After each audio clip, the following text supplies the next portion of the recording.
Dino takutan tansah bisa lelaki.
Siji wis mlebu goro-goro. Iki adate Mas Garen. Dawuh, adate nek ning Jawa Timur jam 1 iki jek bar limbuan. Ah, nggih leres. Sing dipun wastani desa Mawacara negara Mawataka. Daerah Mediya, Nganjuk, Kediri, Blitar, Tulungagung kuwi jam 1 lagi selesai limbuan. Ning nyatane wonten Sragen mriki jam setunggal sampun ngancik gara-gara merga dawuh saka panjenengane Bapak Haji Insinyur Prayitno maksimal jam 3 kudu wis selesai. Nggih, iki mboten dados menapa pancen adat lumpia lumampah kados mekaten. Ora apa-apa ya. Mboten napa-napa. Moga kowe gelo, tampilku kurang suwi ngono. Lah mbok saiki kon balik yo gelem wong 11 ya. Iya iya. Yo sarangan bapak-bapak sing do nekakku, ibu-ibu do betah mirsani kan jam 1 lho rek, kaya ngono kuwi lho. Apresiasi untuk para penikmat seni ana ing Sragen. Luar biasa. Wong niki do ngenteni kapan to Mas Jajak irucaken pengen ngerti baguse ngono wae ibu. Dapur moyo lu anyang-anyangan. Malah anyang-anyangan nang sithik-sithik ngopo enak. Mboten ngaten. Pripun? Pancen ya dasare niki taksih wulan Syawal ngaturaken sedaya kalpatan kula mbok menawi anggen kula taos pakurmatan libur wonten dalu menika kathah jajar jalane ngatur sok kala mangsa kladu ing tembung kitaling basa nggih nyuwun pangapura pangajap mung kepengin gawe geduyonan utawa gedayengan mbok menawi mboten ora penggalih muga dadi pangapura ngaten wae. Jis alhamdulillah bodo-bodo entuk napa niki kuliah. Monggo Mas, nyuwun sewu ya. Pripun. Sing tak omongne sore mau jane Pak Haji Insinyur Prayitno kuwi nek pomo dhuwit lah ora enek serine paribasane. Nggih. Duwite pirang-pirang. Pomo arep nekakne jagelan Gareng Semarang sing regane 15 yuta tekan 20 yuta kuat. Enteng to? Enteng. Gareng Tralala udakara 10 yuta. Enteng. Ning ngopo sebabe kok nekakne kowe? Anu. Tresno kali kula Pak. Tresno kali kula. Ape dipek mantu. Ya randene ngono. Kuwi berarti Gusti Allah memberikan rezeki kepada kamu melalui penjane Pak Haji Insinyur Prayitno. Aku diwalik to. Insinyur Haji Prayitno. Kok karo ngono? Malah Haji Insinyur. Lah piye? Insinyur Haji Prayitno. Sing bener ngono. Nggih. Ya Insinyur Haji Joko Widodo ngoten niku lho. Wah. Gak anggap kula jenengan putu kiai kok wis pelek. Iya ya putu kebo. Kok niku malih. Wis alhamdulillah atus mbah nuwun mugi berkah barokah sabudayanipun. Muga-muga anggenipun caos sedekah ora rubuh ning malah bakoh. Ora ora roboh ning malah saya bakoh. Ora lokak saya kebak. Betul. Yes, alhamdulillah ngene iki nyenengke aku, Pak. Wis nyenengke kowe. Kandhane Iki ki lek nanggapi nyenengke warga masyarakat ana ing Bencak, Sidoarjo Sragen kok nyenengke kowe. Ning kan kula melu kelepetan berkah, Pak. Sebabe Lho tanpa enek dalu niki didhawuhi karo panjenenganipun Pak Prayitno, rak yo ora iso golek kuliah bodho ndek iki to, Pak. kok iso golek bodo kok golek kuliah bodo ki ngopo? Gak paham jenengan. Umume nek wong bodho rak nyogati teng meja nyamilan. Oh, nyugatake panganan. Lho ngene kula nek ragat pirang-pirang, Pak. Gurgu sugatan tok aku nek ragat ora idik. Lah nek wong sugatan nek kene opo paling kacang brinjo, cripik ngoten niku to. Anggur kula opo Pak? Apa sampeyan? Gandeng aku seniman sugatan kembang goyang sak bijuane kok. Wis kalian entek piro to, Sik. Apa enek panganan kok kembang goyang sak bijuane iki lho. Mriki enten mboten panganan kembang goyang. Enten nggone kula sak bijuane malah kok. Angger ape mek karo goyang. Wasik ngoten kok. Si saya toplase nek permen kis sak lambene. Rame gegeran lho. Permen kis sak lambene. Nggih, jenengan mboten bulan mriko ponjen rawuh lho. Wah, gayeng. Nggih, ini lambene pejet kok. Lambe pedet lambe wong. Alhamdulillah iki berkah barokah sedayanipun. Nggih. Bener toh Mas Gareng sing ngomong ke sore mau. Leres Kesuksesan seorang anak tanpa didukung doa yang tulus dari orang tua, tangeh bisa anak mau meraih kesuksesan. Leres Ya. nyatanipun putranya Mbak 6 Heeh. sukses sedaya. Dadi kabeh. Nggih, ning niki kurang apik, Bu. Kok iso? Bugiem niki. Heeh. Kurang apik. Kok Sing- kurang? Sing apik niku bapake kula.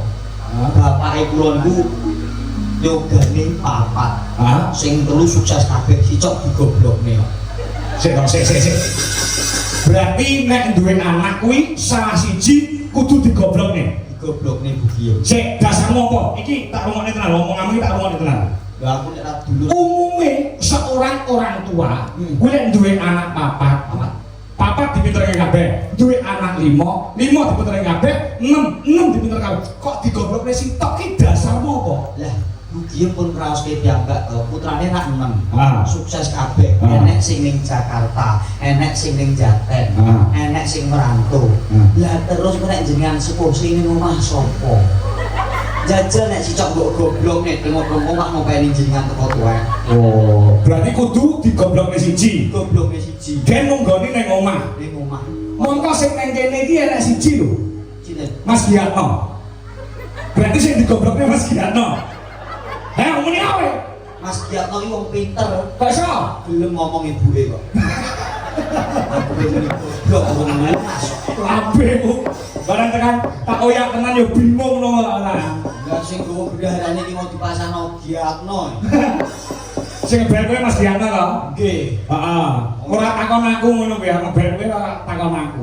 Napa nggih? Heeh, goleki kancane kan akeh. Mas Giatno kancane ning Purwodadi kok kan. Nggih. Wis tau krungu jenenge Gaeng Jajak ora? Ditakon terus kei nomor terus ngebel kowe dhewe to. Nggih, leres. Nah, ini kalimat aku dadi pengiki. Kowe kok mulih ora salaman karo aku, salaman karo Mas Giatno. Nggih, karo ning kula karo jenengan mau salaman ya ora nek berkah ae lho. Kira berkah piye to? Banyak tani ya ora nyangoni. Beda urusane wis nang iki jane Mas Giatno minangka tawangi perkara pagelaran. Heeh. Lah butuh umume ae nganggo THR salam tempel ngono yo jelas. Lah kok panggo aku? Lah mosok gak dianggap. Ya ora. Yo wis nek ora apa yo wis. Pak Giatno jenengan kali kula CS mungkin Pak. Padha ngedepi wong tuane. Jadi muga berkah barokah. Muga-muga bisa mikul dhuwur mendem jero derajat teng sepuh. Artine apa Mas? Kowe kudu iso kudu iso jlek-jlek lho. Anak kuwi kudu bisa mikul dhuwur mendem jero. Artine apa? Ya Allah, lu kata-kata sepele dadak ditakok. Ya kudu wong Jawa ki aja nganti ilang jawane kok. Jenengan gak paham. Bu? Gua ora paham aku. Ya Allah, lu barang sepele ngono dadak ditakok. Nek aku paham aku mesti meneng wae. Nek gane aku ora paham aku takon karo kowe, Reng, mendem jero mikul dhuwur ki tegese piye? Lah ngono barang sepele ndak takok. Kowe iso apa ora? Ora usah takok bangsa kaya ngono kuwi to, Pak, ngisi-ngisi. Iso apa ora? Ora. ora mudeng. Ya ngono wong nek kocah nggih ngoten niku kok mikul dur mendem jurang dhewe ora paham. Tegese iki apa ya Pak ya? Ini loh, secara garis besar mikul dhuwur kuwi njaga arume asmane wong tuwa. Mendem jero kuwi mendem ora kok wong sing dipendem ora, aibe wong tuwa, kekurangane wong tuwa ki dipendem sing jero aja nganti wong liya ngerti. Aja dipamer-pamer. Aja dipamer-pamerke. Padha karo nyebat aibe wong tuwa padha nyebat aibe awake dhewe. Nek menurut aku ngono kuwi. Bocah kita gak gaya kok pinter asem. Sekolah le raimu. Ya alhamdulillah aku ngagem isen-isen itu. Rukun Islam, ya Mbak, kowe mau ngejole rong nembang. Pripun? Nembang. Lah nek gue nembang indak panganan bendino. Aku opo tak tembang ge, Pak.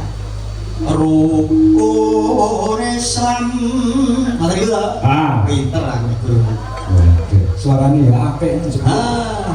Pro dadi ya, Pak. Putu kiai. Kang limo puniki. Estu Pak Bu, mboten kula pamer mboten lali ngambak dagelan iso joget nggih saged ndalang kados kula. Nuwun sewu. Nika sampun kula buktekaken. Lah rasa mboten.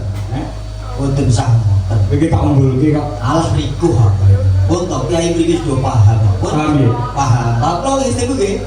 Mboten mangklos dhewe lho. Leren. Iya tuh, Bu. Lah kowe iki rene lagi pisan kok kemaki. Lah jenenge pelek lek, wong dipelekke kula. Lah piye to? Kula niku nek kalih diem kalih Pak Bejo niku wis kaya keluarga. Oh. Almarhum panjenenganipun Mbah Bejo niku penebas paripundang. Ah. Lho, lah sing bedino ketek ora kula niku. Heeh, ngendikane nek nebasi pari nganti tekan nggonku Karangasem Seraya kono. Oke, perlu dadi komplit ya Pak Bejo angel tung Pak Bejo angel tung Pak Bejo. Sing ketek ya aku. Sahabat. Katindakno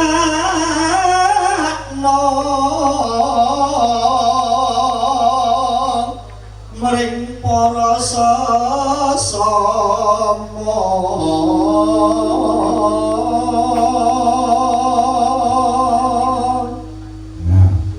Aja padha ditinggalke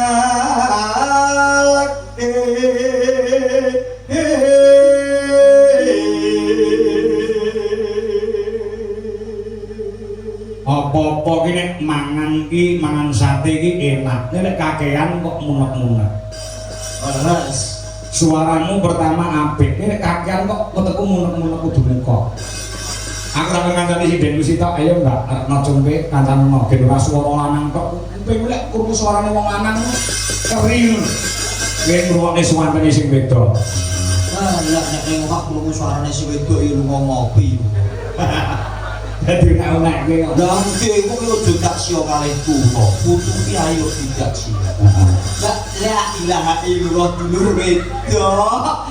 Masya kenapa karo si Den kuwi? Masya Allah nek Mbak Compe jowo jero apa plek lho kula. Masa jenengan ku apa? Tegese iki lahir batin lahiran batine. Masya Allah, astagfirullahaladzim. Nah, kuwi asale ya saka daerah nggonmu kono. Wirosari karo pasar sapi kula mambule tok. Masa dong, kok sih kamu tuh lama gak juga, kenapa tuh kamu kalau selalu menghina aku? Nah, dunia iki katon indah mergo ana sliramu. Coba nek ana sliramu sapa sing nek dinyek? Kayak dunia iki Aku selain gajinya jenengan Pak. Aja mana anarsis. nek mbok gaji ora iso mati. Anarkis kok anarsis. Lah ya kuwi lho. Dalang kondang kok anarsis. Ya ben lucu dalam aku nyet ngono kuwi. Karakternya ngono kuwi. Oh, ben kita lucu ngono ya. Jadi sebenarnya Pak Kangko tuh intelek. Paham. Inteleknya apa? Ini jalan. Intelek paham, cuman tuh kadang diplesetin gitu. Ya gitu. Sebenarnya paham kan? Paham. Kok Muka aku kayak gak ikhlas itu loh. Lanjutkan. Jadi apa tuh Pak? Ngomong beli sare lu kok dengan Sare. Buat nyambut gawe kok sare. Apa wis ngantuk?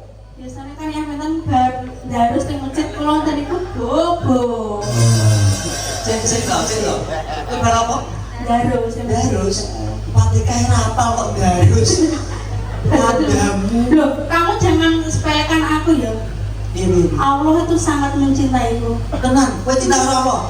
Lah kok gak parani? Kira orang ngomong Lho, jarine Nah, maksudmu piye cinta? Contone nek kowe cinta karo bojomu pendak ora petuk mbok parani lho. Ah, Lah kejeglong to kowe. cinta karo bojone, Nek pancen ora petuk ya digoleki. cinta karo anake, Ya diparani, dipeluk, dicedhaki. nek cinta karo Gusti Allah, Ya ora-ora. ya ora Dek, cinta pada Allah itu kita selalu Menjalankan. mengagungkan nama Allah, menjalankan perintahnya dan menjauhi larangannya. Masya Allah. Sebenarnya aku tuh mau menjauhi kamu Lah kok? karena kamu cinta terlarangku. Ringi lho, enggak berarti. Rumah sakura kena ngono. Awake dhewe iki ibarate terpisah oleh dinding kaca. Kenapa sayang? Iso nyawang ning ora iso sentuhan mergo bukan muhrim, kowe wis di bojo, aku wis di bojo. Tapi rasa cinta ini terlalu gandul sayang. Itu terlalu gandul. Kamu pilih Mbak Salwa apa aku? Yo lahir batin timbang pilih liyane yo pilih Mbak Salwa to, Nduk. Ayu Mbak Salwa. Ayune ayu Mbak Salwa, pintere pinter Mbak Salwa. Ya nek karo kowe. Neng penake penak aku.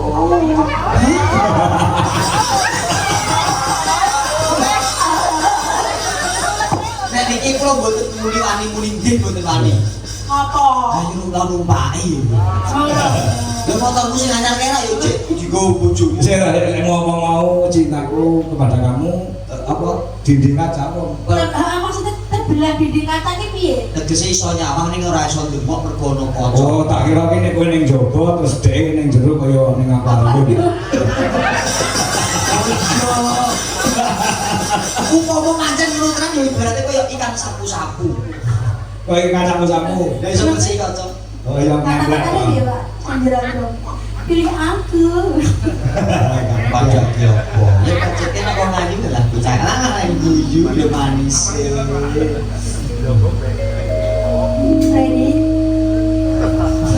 Freddy saya konten kreator loh Pak. Apa ya? Dulu dia konten kreatornya tuh di itu kebudayaan. Hah? Sekarang pindah ke genrenya komedi Pak. Oh, komedi. Komedi. Wow, sing takon dhewe disare dhewe to. Ayo tau nonton kuwi. Oh. Kita harus support ya teman-teman. Follow TikToknya Mas Yoko. Ya ora, asline wong gabut kuwi. Follow dan dibully nggak apa-apa. Orang-orang Fred mau nesu. Langsung telepon bojone ya lho. Kan blokir nomormu. Ayo nak baca jalan coba ya ngomong. Suaramu kaya ngomong kita cari nek kakak ojo di sini. Terah Purwodadi iku sing apik. Ojo sembarangan. Rukun lima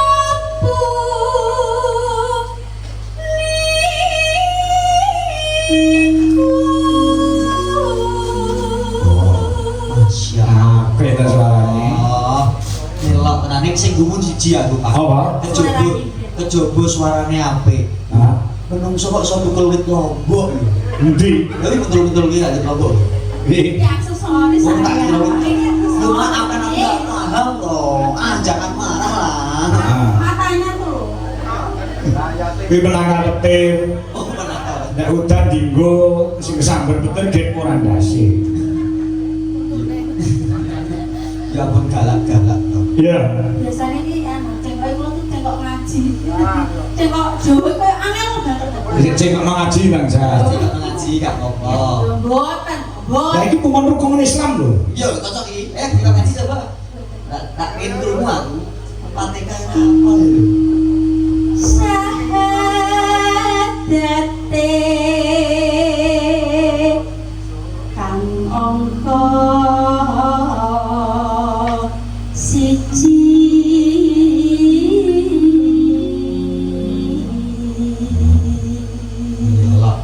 Jos, pripun Pak pendapat jenengan Pak? Pripun Pak jenengan gadah sinten atus kula. Bangga boten Pak. Boyo bangga kok. Basa Indonesia aja di basa Jawa sak kalau ngomong ora pas. Mosok ki ngoten Pak. Bangga kuwi marem bunga. Nek bangga kuwi memberontak. Melawan. Bangga penuntut. Nah. Melawan jenenge bangga kuwi. Terus aku menuntut tambah bayaran. Pakai nyang pisan. Dudak nyang elek aja jenenge. Kira gone kudu mlorot terus bisa. Nyang elek rezeki anu ya. Tanggapan itu gede. Tapi jenengan sabun dalu iku kula tirakake Pak Kang. Apa? Aku mau tirakat iki. Tirakat mau apa? Meskipun kula anak buah jenengan, tapi kula yang sangat jenengan. Masya Allah, niki contoh anak buah sing loyal karo bose. Contohnya kalau ya lamun ning aku. Oh. Kula garut dalu iku lek-lekan. Masya Allah. Mboten dahar, mboten mimik, Remi. Oh, silakan kok remi. Boten jar, boten dilam. Nanging bar kumpul karo bojoku. Alah, kamu tirakat ra ngono kuwi. Orang dis es tuh Pak. Kula niku sampeyan jenengan mayang kula niku lho, tewe niku lho. Pantes mboten? iya, tirakat. Kula niku driji atau alus niku Dikit. sering dikit. Dikit. Alus. Dikit tak kira ngitung sesuk setor, sesuk ijo, sesuk asu. Lanjut ya. Lanjut kakak. Aku tadi. Oh. Karong loro sola. Piye. Wong elek terus suarane apik ra umum. Enggak, baru kok iki rekor aku bagus lho. Kita tarasarane calon iki kaya mondol. Genar lagu religi iso digandrung iki lho. Agamis Pak. Jan goblok.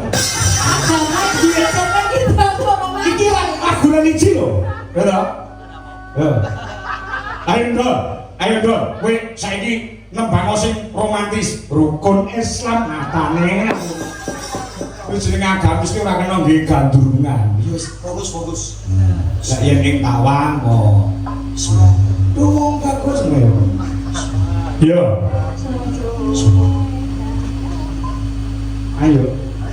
Dene kakak. Ojo lagu religi itu ganti tahu. Ini lagu religi. Lagu religi Kak Mas.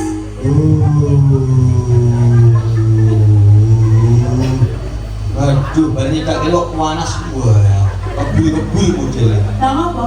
Poten muni ya. Kenapa? Maktun nindak no poso nembe baik dilakoni. Dilakoni. Gak usah terus. Papat zakat nembe mau dilakoni. Ping 5 Mas. Ojo lali ping 5 Mas. Zakat pisan mau wajib. Ping 5 Mas. Pisan. Ping 5 ibu. Pindho ibu yo pedhot. Ora gile to ora. 1 2 3. Rukun. Aku manut kowe apa manut aku? Kamu mana? 1 2 3. Rukun.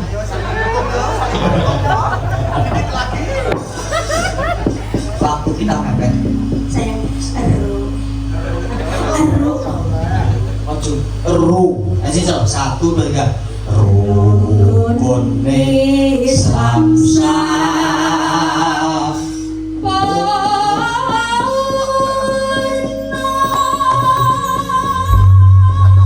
Tepuk tangan.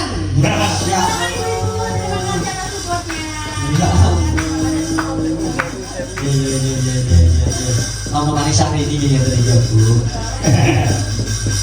Maklum ya Ibu. Tidak apa-apa. Aku tuh sebulan dikurung gitu. Ya, memang lucu Bu. Nek jenengan jawab Mbak Jumpe ketinggalan cantik loh. Cantik tuh. Cantik. Cantik kan Bu. Wong ayu niku syaratnya nek maem nek dahar ora kena sembarangan, nek ngunjuk nek wiwi ora kena sembarangan. Mbak Jumpe sayu mergo perawatan dahare ditata. Contone ora kena mangan kebon garing, damiakin niku ora kena. Mula pancen ketok cantik. Ngombe ditata ora kena dedek. Gatul. Ora kena. Anjay. Roda. Lah. Ayo nak terbagi nak. Ayo dikasih, ada dikasih jomblo. Iya. Jomblo nggak apa. Tuhan kalau ada yang jomblo. Kasih jomblo. Udah terasa kasih udah terasa. Udah Pak. Itulah hebatnya seorang wanita yang telah membuat Mas Kasih udut karo mendem. Yang bisa membelokkan lelaki adalah wanita. Iya benar. Wis to, ngaku jenderal pangkate dhuwur. Nah, Getak karo sing wedok goblok dadak. Aku lho ketoke jarang gagal. Nek arep clear ketika aku salah getak karo bojoku. Goblok dadak aku. Dadi koyo wong pekok ngono lho. Iya. Pendene karo sapa? Aku dadi goblok. Masuk ibu sering getak apa nanti tuh Pak? Ujungnya di kupianton halus kok. Halus kok masuk. Oh, lembah mana kok? Lembah mana kok? Aja fitnah. Ampun wonten niku lho aja ngelek-elek. Kudu bisa njunjur mendem jero. Aja ketok-ketoke aibe wong wedok kan jeneng mah dipamer-pamer begini galak pripun? Upamane. Berarti betinten ambek menate to? Penate. Oh, senate iki. Oh, alah, iso dia salum bocah. Kaya tunggu lho tutup nek karo bojoku. Alhamdulillah. Terus bojoku nek karo aku ngladeni. Ingat to? Jeneng Nabi Muhammad kuwi duwe bojo to. Jenenge sapa? Bojone jeneng Nabi. Khadijah. Kuwi kena ge contoh ibu-ibu di seluruh Indonesia dan dunia. Enak kok. Kowe takon yo. Ketika wong lanang kuwi dahar nyepakne piring, nyepakne sego, dienteni sak rampunge lek dahar sing kakung. Nek sing kakung ki nek dahar ora entek, sing entekne garwane. Masya Kepepete dienteni kok nganti lek dahar sing kakung ki muluk. Sego, upo sing nenggon driji-drijine dikramuti karo garwane. Kowe tau ora ngramuti drijine bojomu? Iki tenan ya, tak ngomongke ning TikTok ngono kuwi. Lah ora dicura gelem ngamuti liyane. Kuwi tenan lho, iki ulang lho, Ren. Cung. Masa tuh Pak? Nah, tenan. Masa nek diri-diri diblokok-blokok ngene tuh Pak? Iya, aja nganti upo iki tenan nek nggon driji. Karena itu rezeki dari Allah. Betul. Iya. Jangan sampai mubazir. Oh iya. Ah. Aku tuh kemana coba kok. Pas gue ngomong jam 2 tuh jam 4 wah enak nih. Sibuk kok tangannya. Ayo sarapan. Orang liane. Sarapan di. Astagfirullahaladzim. Ini tenang ini diulang tenang. Tapi kita lek wong wedok iki ngajenge karo sing kakung, ora bakal ngalih nek sing kakung lek dahar durung rampung. Ya, tur dengan panggilan kasih sayang yang dianjurkan Nabi nek nyeluk garwane iki contone kayak Kanjeng Nabi manggil istrine duhe wanita, duhe kumaita, duhe wanitaku, cintaku terkasih. Ojo koyo bojomu nyeluk kowe mbrot. Ora patut to. Saorane Sing aku bilang ge sing aku nyeluk bojone mbrot lah bareng bojone apa ten cerita. Ora patut. Ya saling mengasihi, saling menyayangi. Nah, sebisa mungkin kita melaksanakan sunnah-sunnah Rasul. Alhamdulillah. Begitu tuntunan awake dhewe. Rasulullah iki garwane piro? Garwane Sekawan. Nah, Sekawan. nek iso yen duwe bojo kudu papat. Nek iso upamane jarene ora tau wedi karo sing wedok. Kok tangane ngene. Ning nuwun sewu, seorang wanita yang merestui suaminya untuk menikah lagi poligami itu cadangan swarga. Mergane napa? Nek seorang lelaki tidak diizinkan poligami sok-sok engko tumindake zalim, zina. Kula Bu, jenengan nek milik swarga mak restui lah. Aku golek dalan liya. Oh, malah golek dalan Maksudnya liya. piye, Bu, dalan Maksudnya liya? piye, Mas? Kan ora kudu ngijini dalan ning swarga iki kan oke ora kudu. Ora kudu bukti karo suami. Jenengan dalane aku mbok disekat. Kan sing dadi kowe. Oh, nggih. Kula kan lelaki panutan. Dimanapun seorang wanita tidak ada yang mau dimadu titik. Tidak ada. Nembang. Tak bilang ibu, I love you full. Jenengan Pak, jenengan iki nek lain batin karo Bu Dwi piye Pak? Jenengan. Karena aku Ini gue kursi. Iya di kursi mbak petentang ini. Setahun sekali tok petentang. Sepiro gedene dekmu Pak. Oh, Sepiro gedene keluputan. ya. Wis tak ngapura. Ya langgan sike. Anjing sih. Nenon ya. Wis wancine tansah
religi ki karyane almarhum panjenengane Ki Haji Anom Surata Mas Gareng.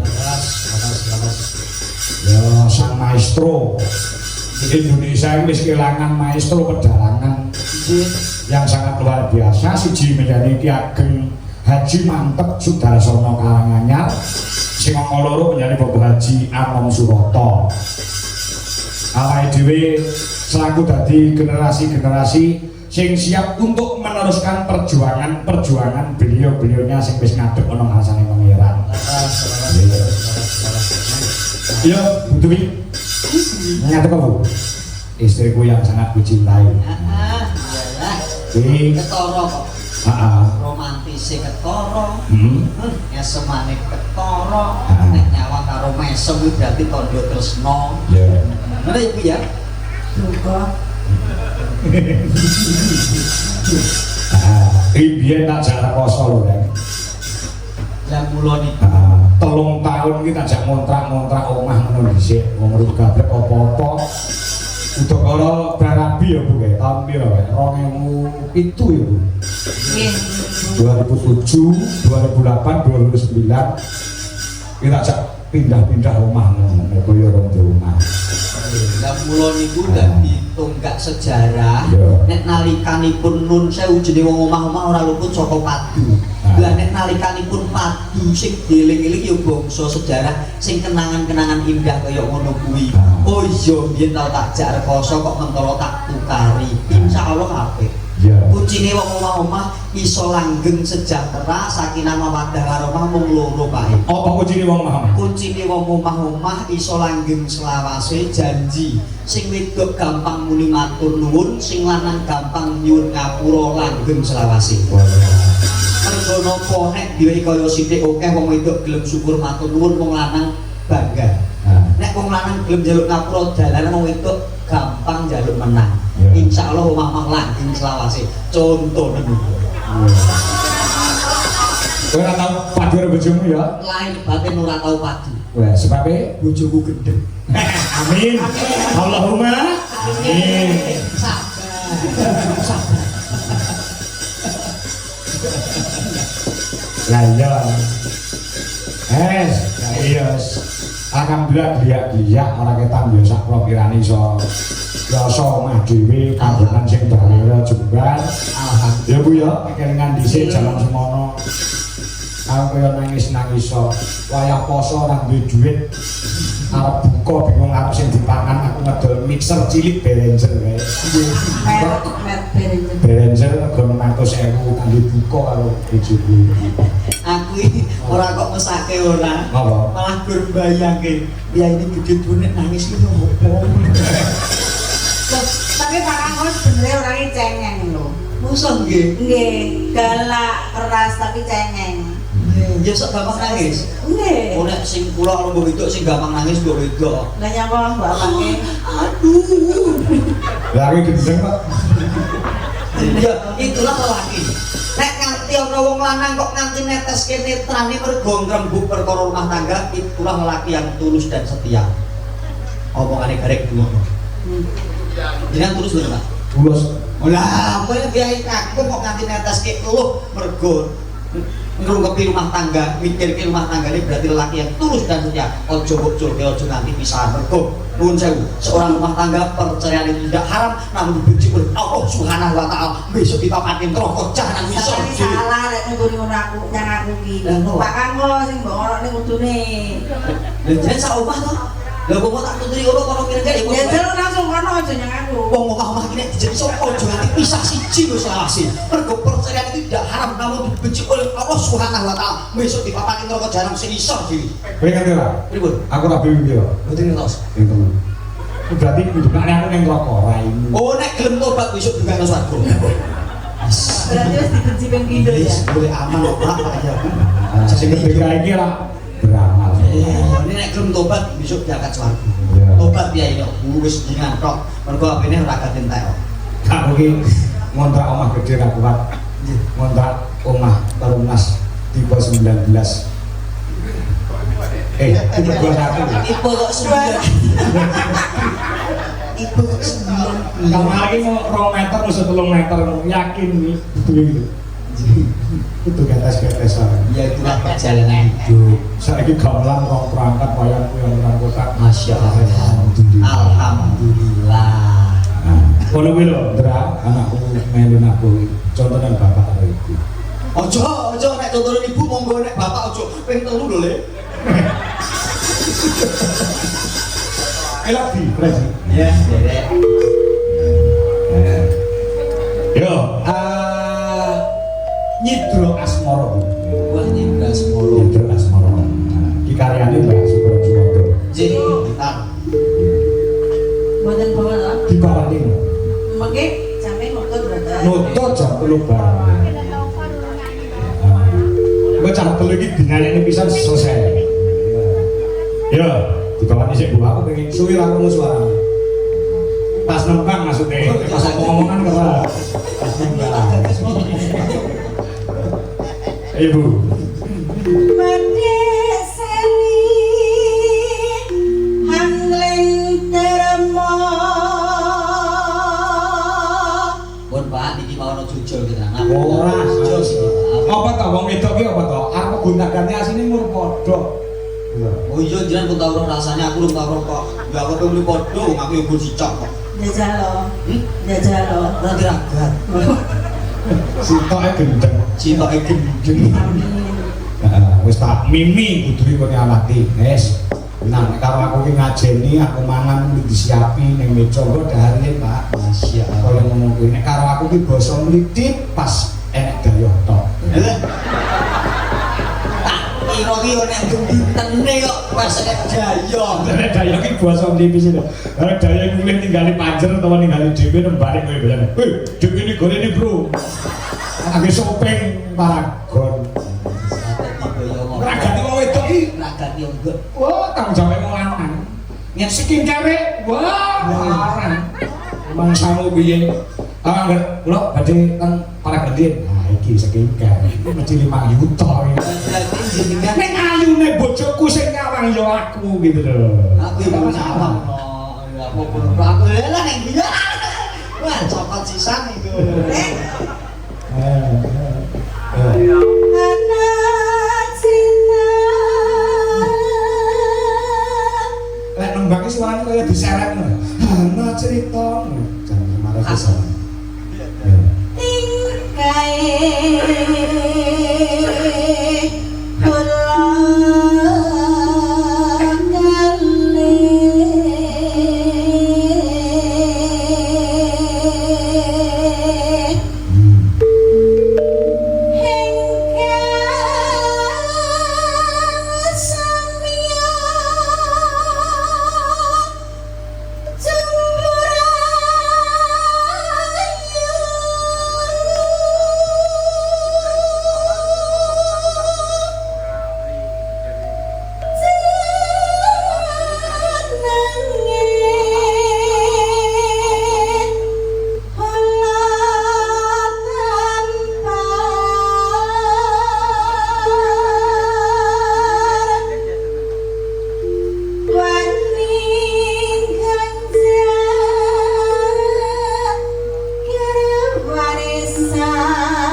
biasanya digarap langgam karo dangdut Mas Gareng. Ning aku njaluk karo kanca-kanca mumpung iki uga awake dhewe entuk wasiat utawa warisan gamelan Bali. Sing rupane abang sing rada dhuwur kuwi warisan saka guruku ya Kang Masku sing wis mulut Kasedan Jati. Yane Raka Mas Bupati Tegal Kanjenge Entus Susmono. Nah, perlu digarap karo kanca-kanca gamelan Bali ngalap berkah. Mari ya, Tru. Ya. Ora duka mono aku iso entuk gamelane Abah Entus Susmono. Dalam idolaku semasa aku masih di bangku kuliah dulu. Ya, kalau baca gamelan Bali Nyidra Asmara karya Ki Haji Sugeng Suwondo. Yuk, dados.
utawa sepeda motor dimodifikasi. Leres.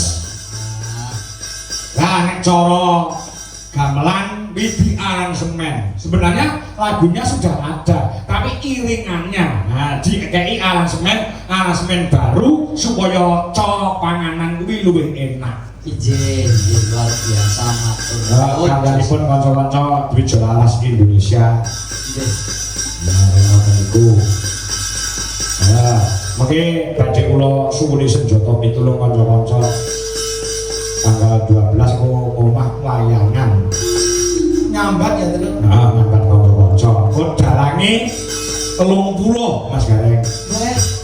Dalam rangka apa niki? Dalam rangka halal bihalal kebetulan Petruk sing ditunjuk supaya jadi tuan rumah. Rudal joglo Mas.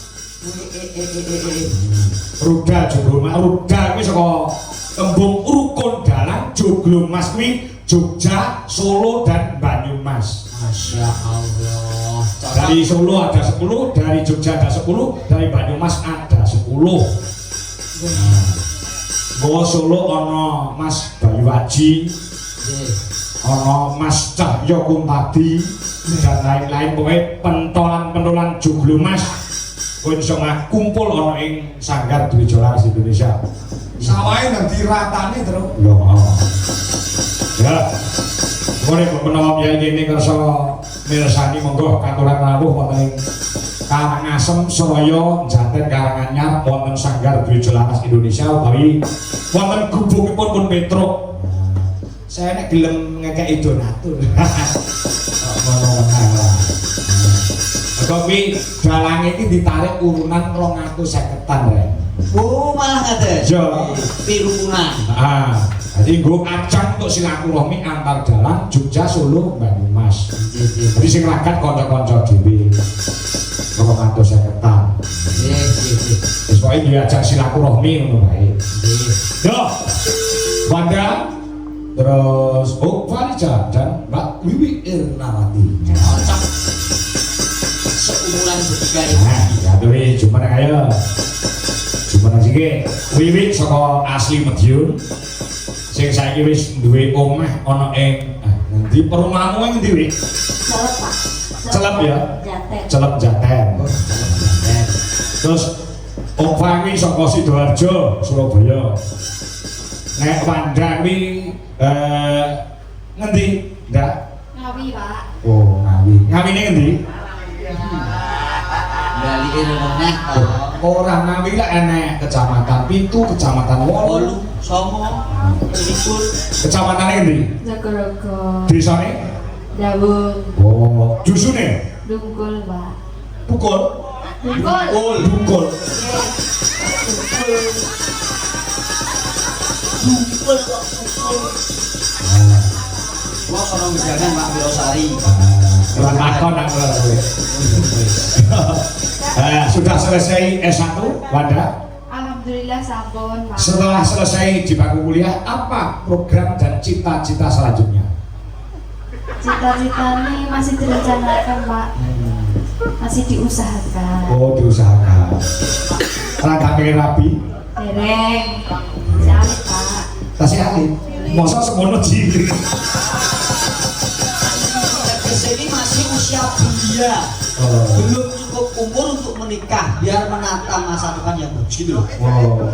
Berapa wis 21 umurmu? Terus tunggu dulu. 24. Oh, bang terapi yang paling tua ya. Eta, kudu imben rabi karo aku umure piro? 20 tahun. Dari tukul, Pak. 20 tahun lagi semester loro. Masa kuliah. Ikut. Siapa dia? Nah, sama-sama. Salah toh, bujur dhewe lali ya. Kayak engko semester loro dudu sampean ya. Sampai kan sing tak terke nganggo sedan akot 82 sing anggere mlaku ki banyak cepot lho. Suaranya sih Pak.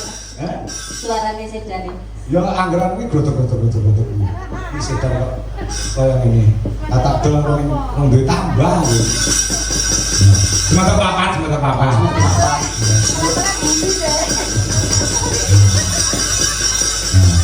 Ini pun jaket tinggal. Lagune kudu telu cara sagenan. Saking sing nembang wicah telu lagune Rena telu. Oh, medley. Oh, coba apa? Maka para kanca dipun garap lagu dipun saya kira. Yuk, ben komplit. Yuk, jalan.